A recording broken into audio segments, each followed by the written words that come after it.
The sharp crack of a slap echoed through the luxury shopping plaza. 8-year-old Seo Minjun staggered backward, one small hand flying to his burning cheek. The paper bag he had been carrying slipped from his fingers. Fresh strawberries rolled across the polished marble floor. Nobody moved. Dozens of shoppers froze where they stood. 3 armed bodyguards lowered their eyes. Not because they pitied the little boy, because everyone recognized the man standing over him. Seo Hyunwoo, the most feared mafia boss in Korea. Business executives bowed when he entered a room. Politicians avoided saying his name. Even hardened gangsters stepped aside when his convoy passed. Yet there he stood, glaring at his own son. "You embarrassed me," Hyunwoo said coldly. Minjun's tiny shoulders trembled. I'm sorry, father. You should be." The boy quickly knelt, scrambling to gather the strawberries before anyone could step on them. His fingers shook so badly that another berry slipped away. Hyunwoo's face darkened. "You can't even do something this simple?" He raised his hand again. Before anyone could react, a mop handle struck the ground between them. The sound echoed louder than the slap. Every head turned. Standing there in a gray cleaning uniform was a black woman holding a bucket in one hand. She couldn't have been older than her mid-30s. Her name tag simply read, Maya Brooks. She looked directly into Hyunwoo's eyes. She didn't bow. She didn't apologize. Instead she spoke with calm certainty. "If you touch your son one more time." She stepped closer. "I promise you'll pay for it." Silence. Absolute silence. One bodyguard quietly reached for his pistol. Another whispered, "She's dead." Customers slowly backed away. No one had ever spoken to Seo Hyunwoo like that and lived. Hyunwoo stared at her. "You know who I am?" "I know exactly who you are." "And you're still talking?" "I'm talking because he's a child." She pointed toward Minjun without taking her eyes off Hyunwoo. "I've cleaned children's hospitals. I've seen kids fighting cancer who cried less than that little boy is trying not to." Her voice softened. "Children don't become afraid of their fathers overnight." Minjun looked up in disbelief. No one had ever defended him. Hyunwoo's expression hardened. "You think you understand my family?" "I understand bruises." She answered immediately. "I understand children who apologize for existing." A muscle twitched in Hyunwoo's jaw. The bodyguards waited for the order. One word. That was all it would take. Instead, Hyunwoo slowly lowered his hand. The entire plaza seemed to stop breathing. He looked at Maya for several long seconds. Then he asked quietly, "What's your name?" "Maya Brooks." She folded her arms. "And if your men plan to hurt me after this?" She shrugged. "Make sure your son isn't watching." For the first time in years, something unfamiliar flickered inside Seo Hyunwoo. Not anger. Shame. It vanished almost immediately. He turned toward Minjun. "Pick up the fruit." The boy obeyed. Hyunwoo walked away. His convoy followed without another word. Only after the black SUVs disappeared did everyone begin breathing again. One elderly woman hurried toward Maya. "Are you insane?" she whispered. "That man kills people." Maya bent down and picked up the last strawberry. "No." She looked toward the road where the convoy had disappeared. "He scares adults." She glanced back at Minjun's frightened eyes lingering through the rear window of the SUV. But children shouldn't have to be afraid of their fathers. 2 days later, Maya was cleaning the hallway of the private hospital where she worked nights when the administrator hurried toward her. "There are visitors asking for you." In suits. Her stomach tightened. She already knew. The men waiting outside wore black. One stepped forward. "Miss Brooks?" "Yes." "Our employer would like to offer you a position." She frowned. "I already have a job. This one pays 10 times more." "I'm not interested." The man handed her an envelope. Inside was a contract. Employer. Seo Estate. She looked up sharply. "You've got to be kidding." "Our chairman insists." "I threatened him." "He knows." "I embarrassed him." "He knows." "So why would he hire me?" The man answered without emotion. "Because his son asked for you." Maya's heart skipped. "Minjun?" The bodyguard nodded. "The young master has not spoken willingly to anyone since his mother's death. He spoke yesterday.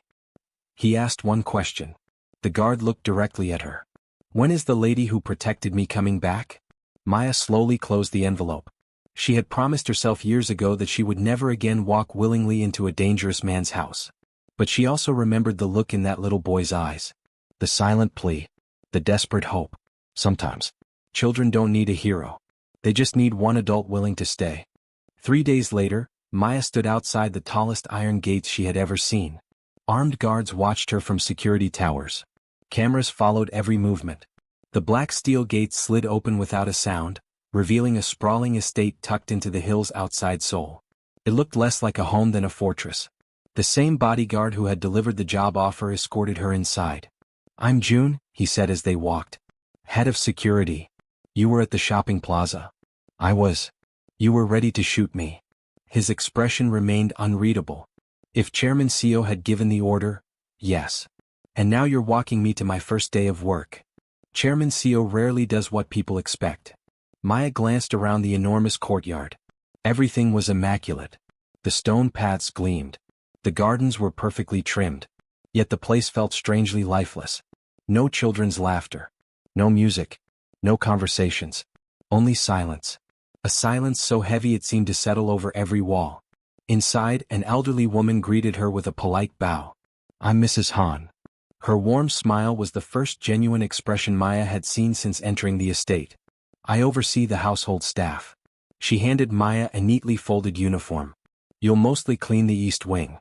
"The chairman's wing?" Mrs. Han hesitated. "And the young masters." Maya noticed the pause. "There are rules, aren't there?" "There are many." Mrs. Han lowered her voice. "Never interrupt the chairman during business meetings. Never ask questions about his past. And," she looked toward the staircase, "if you hear shouting, continue working." Maya frowned. "I don't ignore frightened children." Mrs. Han's smile disappeared. "I know. That's exactly why you're here." By noon, Maya had cleaned half the east wing. The mansion was beautiful but cold.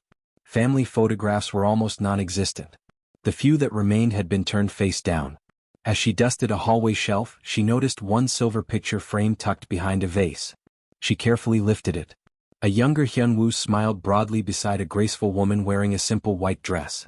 Between them stood a little boy no older than 3, laughing while holding both of their hands. "Minjun." Hyunwoo looked happy. She had never imagined his face could soften like that. Footsteps approached. Mrs. Han gently took the picture from her hands. "He used to smile every day. What happened?" The older woman stared at the photograph. "Everything." Before Maya could ask another question, the house echoed with a sharp voice. "Young master." A servant hurried past them. "The chairman is looking for him." Maya found Minjun alone in the mansion's enormous library. The boy sat cross-legged beneath a window, reading a dinosaur encyclopedia. He looked up nervously. When he recognized her, his eyes widened. "You came." "I said I would. I didn't think grown-ups kept promises." Her heart tightened. She sat on the carpet several feet away, careful not to crowd him. "I try to." For several moments they simply read together in silence. Finally Minjun spoke. "My father says dinosaurs survived because they were strong. What do you think?" He looked down. "I think the small ones survived because they stayed together." Maya smiled. "I think you're probably right." The boy smiled back. Only for a second. It was enough. Their quiet moment ended when the library doors swung open. Hyunwoo entered. Every servant immediately lowered their heads. Only Maya remained seated. Hyunwoo's eyes landed on his son. "I told you to finish your piano lesson." "I'm sorry." "You always are." Minjun quickly stood. His shoulders tensed. His breathing became shallow. Maya noticed immediately. The boy wasn't afraid of punishment. He expected it. Hyunwoo stepped closer. "You embarrassed your instructor." "I made mistakes." "Because you weren't concentrating." The chairman reached for the boy's shoulder. Minjun flinched before he was even touched. The tiny movement lasted less than a second. But Maya saw it. So did Hyunwoo.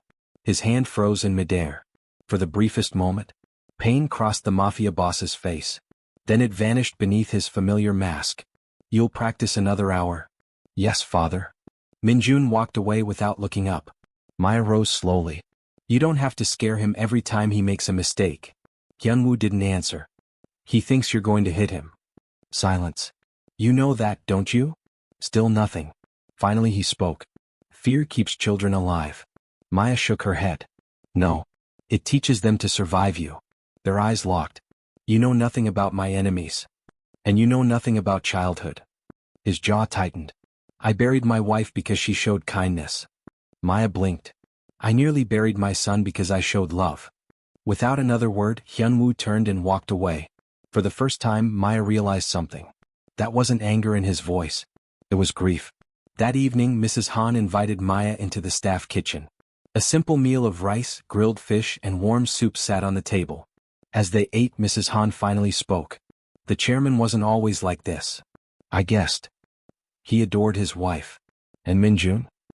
He worshipped him. Maya looked surprised. Really? Mrs. Han nodded.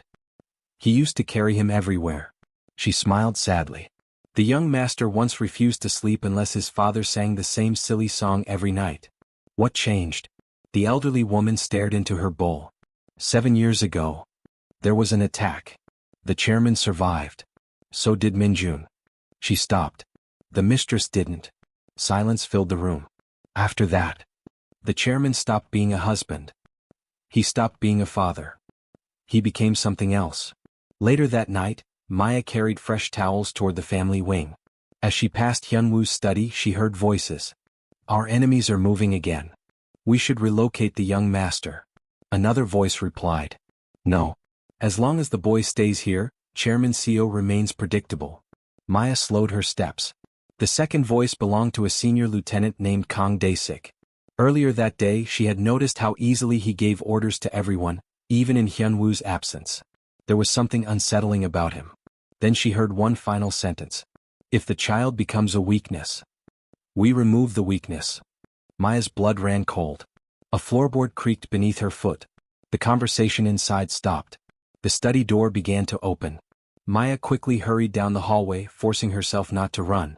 Behind her, Kang Dae-sik stepped into the corridor.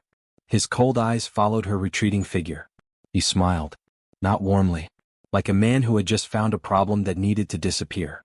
Maya barely slept. The words she had overheard kept replaying in her mind. If the child becomes a weakness, we remove the weakness. She had worked around dangerous people before. She knew the difference between idle threats and calculated plans. That wasn't a threat. It was a decision.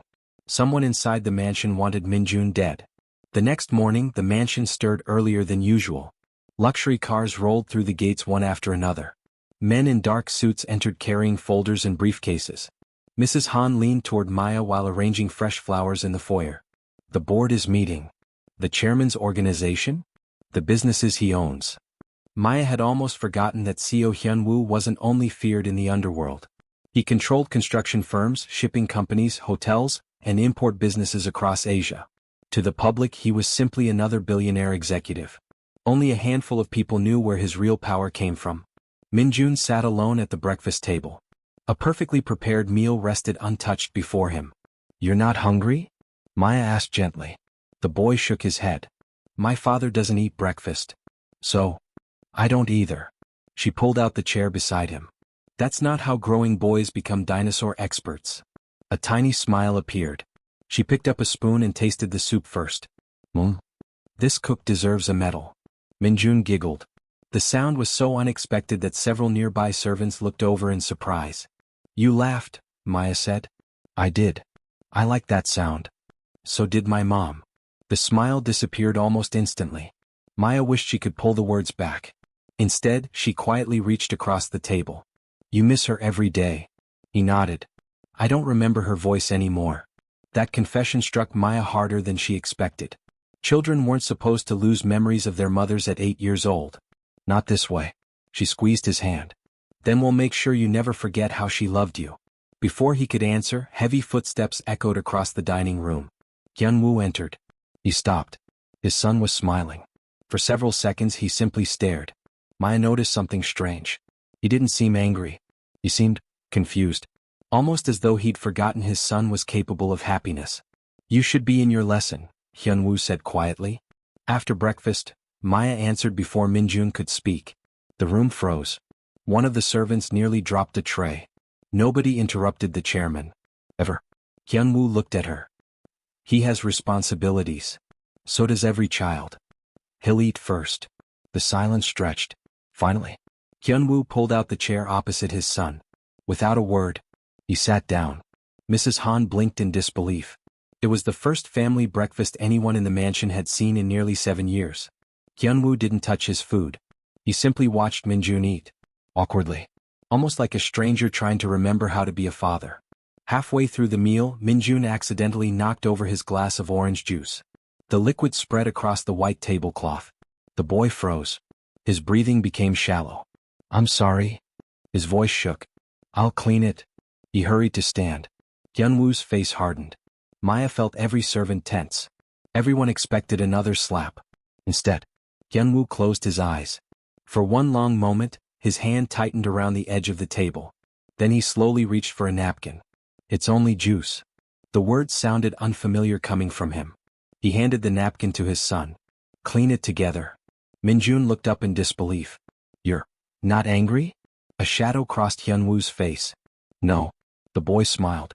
It wasn't a big smile, but it reached his eyes. Across the room, Mrs. Han quietly wiped away a tear. Later that afternoon, Maya worked in the West Wing while Minjun attended tutoring sessions. She noticed a storage room whose door had been left slightly open. Inside were dozens of sealed boxes covered in dust. One carton had split open. Children's toys spilled onto the floor. A small red toy car. A stuffed rabbit. Colored pencils. Family photo albums. She knelt and opened one. The photographs told a completely different story. Hyunwoo wasn't cold. He wasn't violent. He was laughing. Cooking pancakes with Minjun balanced on the kitchen counter. Building a snowman. Carrying his wife on his back through a park while she laughed so hard she covered her face. There were birthday parties. Camping trips. Beach vacations.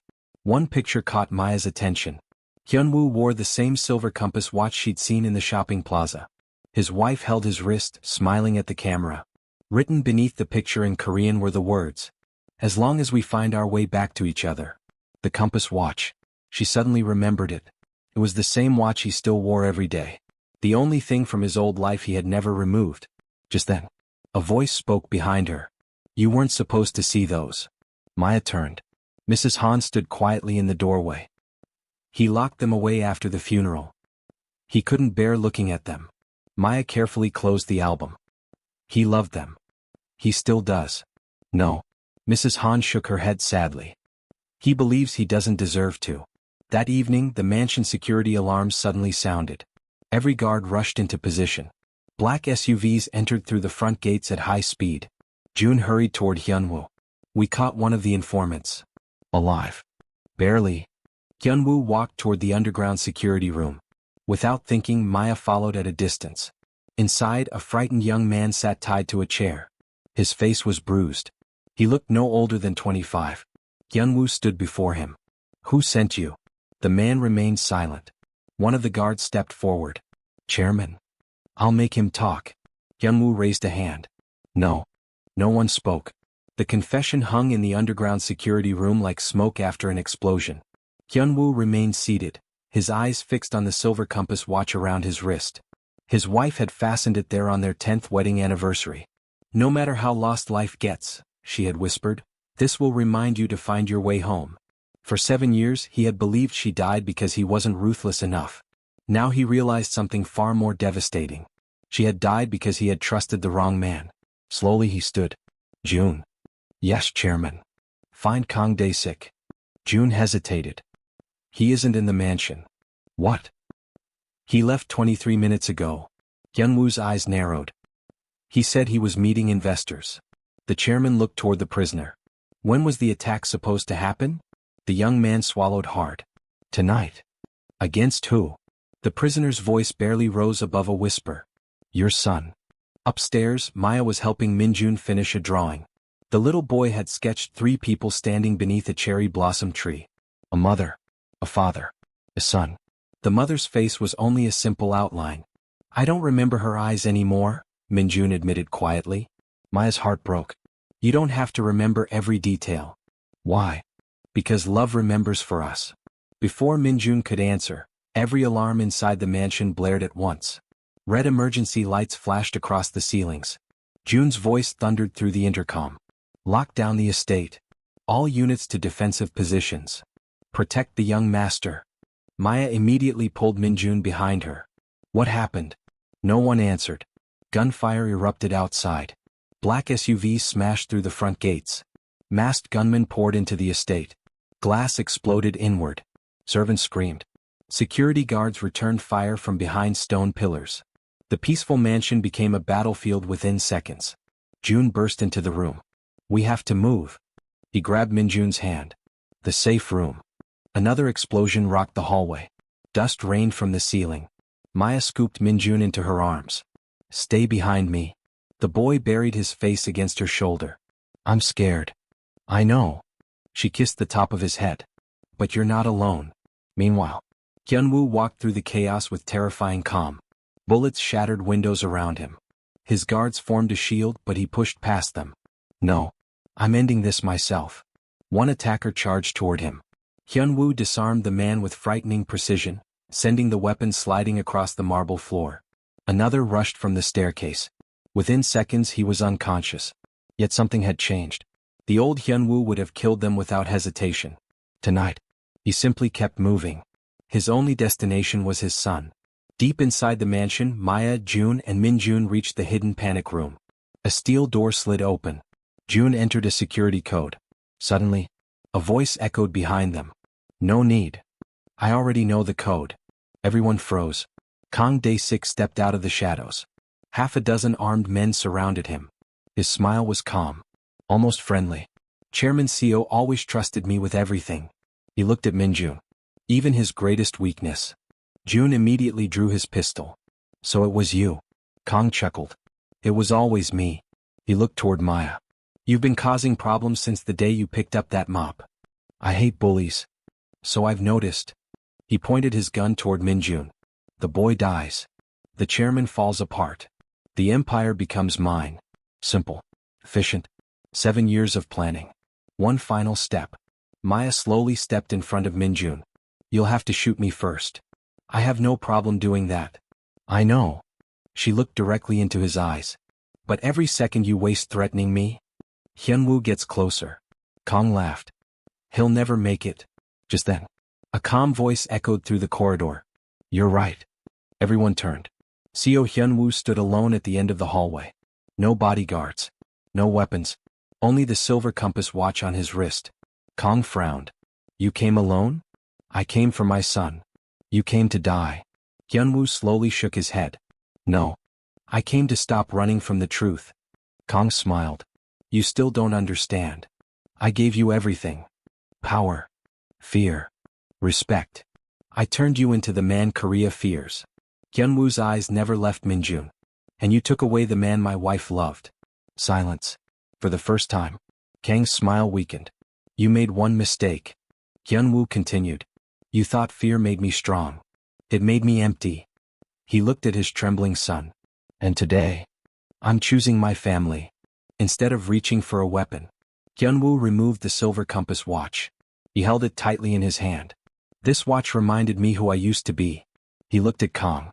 "You can have my empire. You can take every company, every warehouse, every account. I'll walk away from all of it." Kang blinked. "What?" "I don't want it anymore." The hallway fell silent. Even Kang's own men exchanged confused looks. Hyunwoo raised both empty hands. "I choose my son. Nothing else." Those 4 words changed everything. Several of Kang's gunmen slowly lowered their weapons. One spoke quietly. "We signed up to make money, not kill children." Another stepped back. "So did I." Kang's face twisted with rage. "You fools." He grabbed Minjun, pressing a pistol against the frightened boy's head. "If I can't have the empire, no one does." Minjun began crying. "Father." The single word shattered Hyunwoo's heart. For years, his son had called him father with fear. This time, he called for him with hope. Hyunwoo moved. Not toward Kang. Toward his child. The gun fired. Maya screamed. Hyunwoo threw himself between the bullet and his son. The shot struck his shoulder, spinning him onto the marble floor. The compass watch slipped from his hand, sliding across the hallway. Everything stopped. Kang raised his gun again. Before he could fire, June tackled him from behind. The pistol flew across the floor. Security guards flooded the corridor. Within seconds, it was over.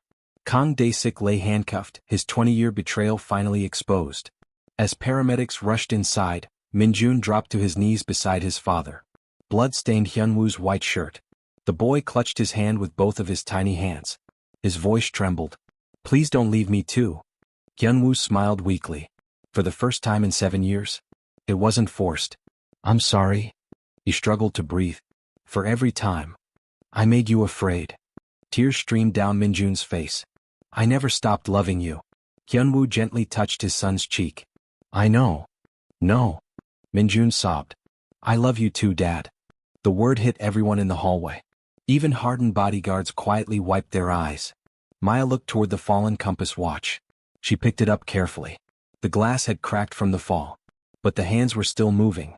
Just like the family that had nearly been broken forever.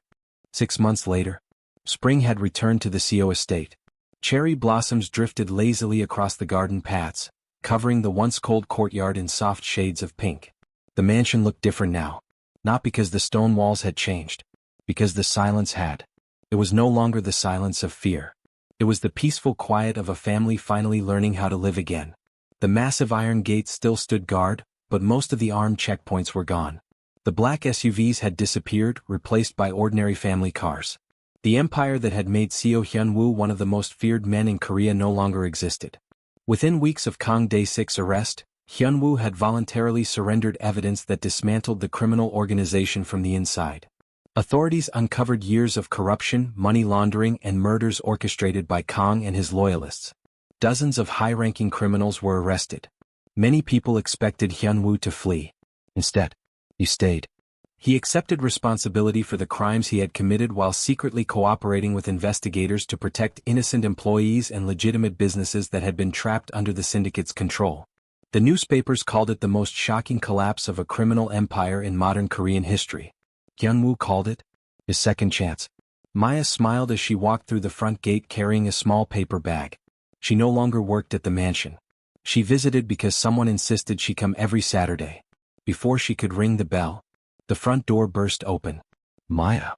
Minjun came running across the garden as fast as his little legs could carry him. He threw his arms around her. I beat my math test. You did. 98. She laughed. I knew you could. I only missed one question. That's still amazing. I know. He grinned proudly. But Dad says we celebrate effort before results. Maya blinked. Your dad said that? Minjun nodded enthusiastically. He says making mistakes means you're learning. She couldn't help smiling. That sounded nothing like the man she had first met. Inside the house, the changes were even more obvious.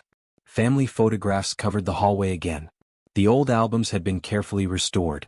Children's drawings hung proudly on the refrigerator. Fresh flowers filled the dining room. Music played softly somewhere upstairs. The mansion finally looked like a home. Mrs. Han emerged from the kitchen carrying a tray of tea. I've been waiting to show you something. She led Maya toward the library. The room that once felt cold and empty was now filled with books, board games, and art supplies. Near the window stood a brand new bookshelf. On the top shelf rested a carefully repaired red toy car. Beside it sat the silver compass watch. The cracked glass had never been replaced. Maya looked at Hyunwoo. You kept it broken. He smiled gently. I needed the reminder. Of what? That some things don't have to look perfect to keep working. He picked up the watch. It still points me home. Later that afternoon, father and son stood together in the garden planting a young cherry tree.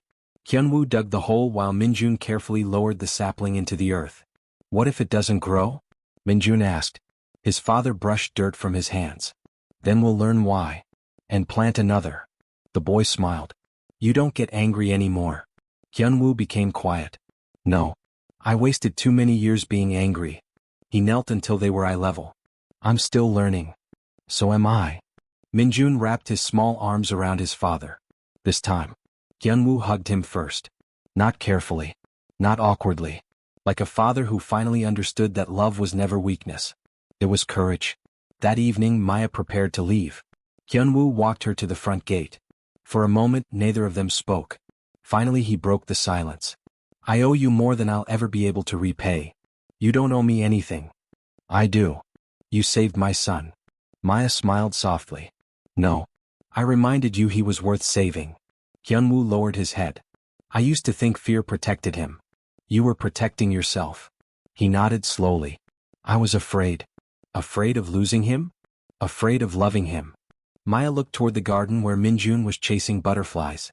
Love always carries risk. So does every worthwhile thing. He took a deep breath. My wife used to tell me something. What was that? If a child has one adult who never gives up on them, they can survive almost anything. He looked at Maya. You became that adult. She smiled. And now? So are you. As Maya reached the gate, a small voice called after her. She turned. Minjun ran toward her carrying something wrapped in blue paper. This is for you. She opened it carefully. Inside was a child's drawing. 3 people stood beneath a blooming cherry tree. A father, a son, and a smiling woman holding a mop.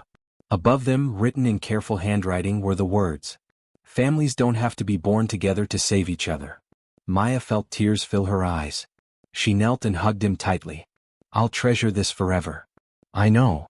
How? Because Dad says the most valuable things aren't the ones you can buy. She laughed through her tears. He's becoming a very wise man.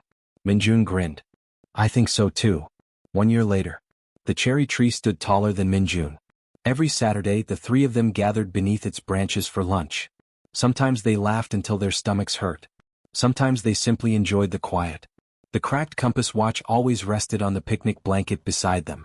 Not because it was expensive, but because it reminded them that even after the darkest journey, people could still find their way home.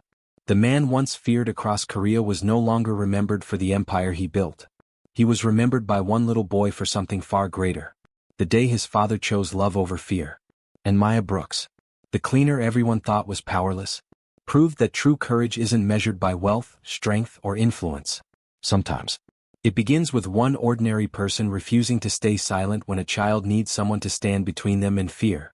Because one act of compassion can accomplish what violence never will. It can change a family. It can redeem a broken heart. And sometimes, it can save a soul. What did this story teach you about forgiveness, courage, and the power of standing up for a child? Share your thoughts in the comments below.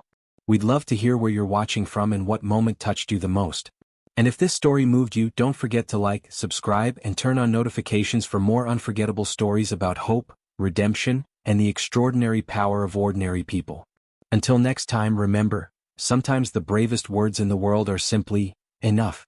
Not this child.